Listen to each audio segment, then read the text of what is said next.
अस्सलाम वालेकुम, आप देख रहे हैं PA न्यूज HD और मैं हूं आपके होस्ट सादिया बतूल।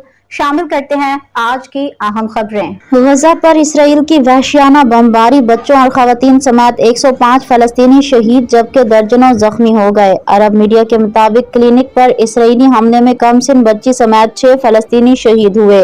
गजा में फलस्तीनी मुजाहिमत कारों ने बख्तर बंद गाड़ी धमाके से उड़ा दी। 5 सहवनी फौजी हलाक और 10 जख्मी हो गए। वाज़ेह रहे कि टाइम्स ऑफ इसराइल के मुताबिक वजीर दिफा इसराइल काटन्स ने कहा कि उन्होंने इसराइली फौज को रफ़ा शहर के मलबे पर एक कैंप कायम करने का हुक्म दिया है।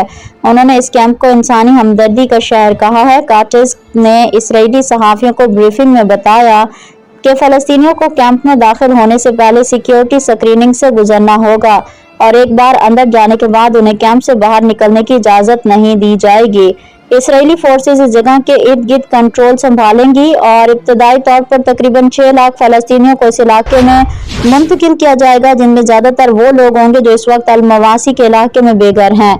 इसराइली काटिज का कहना था कि बदतरीज पूरे गजा की आबादी को वहां मुंतकिल किया जाएगा और इसराइल का मकसद हिजरत के मंसूबे पर अमल दरामद करना और उस पर अमल दरामद होकर रहेगा। न्यूज स्टूडियो से अब तक के लिए इतना ही। मजीद खबरों और अपडेट्स के लिए देखते रहिए PA न्यूज HD।